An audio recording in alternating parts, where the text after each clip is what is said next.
आदाब, नमस्कार दोस्तों, आप सभी का स्वागत है QNS टीवी में और मैं हूं आंचल मिस्किन। चलिए दोस्तों, हम हमारी जो आज की ये पेशकश है उसकी शुरुआत करते हैं।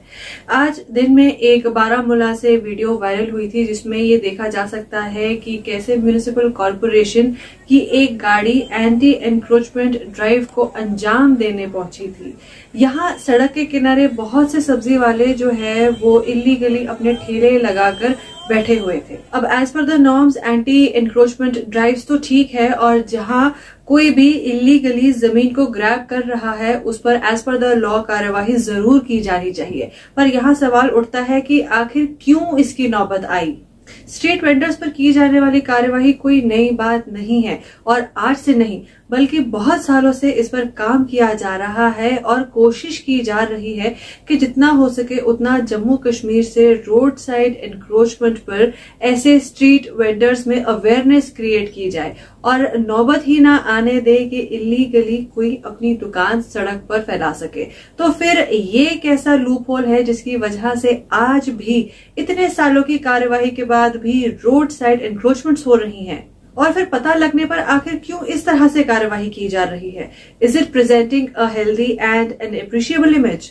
साथ ही यहाँ ये बात भी उठती है कि एनक्रोचमेंट ड्राइव्स को कंडक्ट करने में इतना पैसा वेस्ट होता है तो उस वेस्टेज का क्या?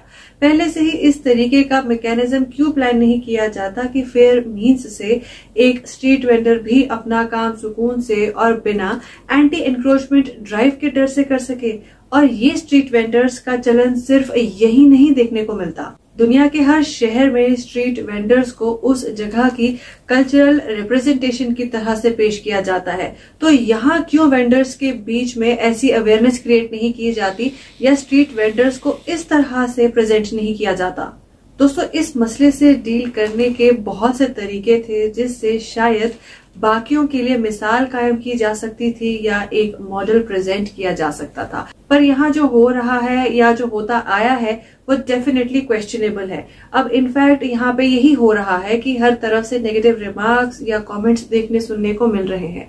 साथ ही इलीगल एनक्रोचमेंट्स का मसला जो है वो सिर्फ स्ट्रीट वेंडर्स तक ही सीमित नहीं है। इस इलीगल एनक्रोचमेंट्स के घेरे में ढेरों अमीर और नामी लोग भी आते हैं, बस यहाँ मार सिर्फ गरीब पर ही पड़ती है। इस तरह की स्ट्रीट वेंडर्स पर होने वाली एंटी एनक्रोचमेंट ड्राइव की स्टोरीज के अलावा हम कई और कॉम्प्लिकेटेड और सीवियर एनक्रोचमेंट्स के जो मसले हैं वो आप सभी के सामने अपने रिपोर्ट्स के जरिए लाते ही रहते हैं, पर वहां फर्दर खास कोई कार्यवाही कभी नहीं होती।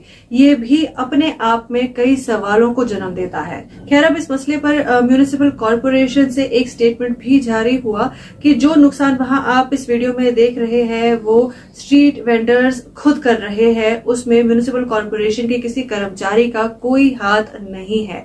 अब यहाँ दोस्तों देखना यह है कि इस क्रिटिसिज्म के बाद ओवरऑल म्युनिसिपल कॉर्पोरेशन क्या कदम उठाती है कि इलीगल एनक्रोचमेंट्स को रोका जा सके। So let's wait and watch. तो दोस्तों, हमारी इसी बात के साथ इस रिपोर्ट में सिर्फ इतना ही। हम फिर हाजिर होंगे आप सभी के सामने किसी और रिपोर्ट के साथ। आप तब तक के लिए बने रहिए QNS टीवी के साथ और मुझे दीजिए इजाजत। नमस्कार।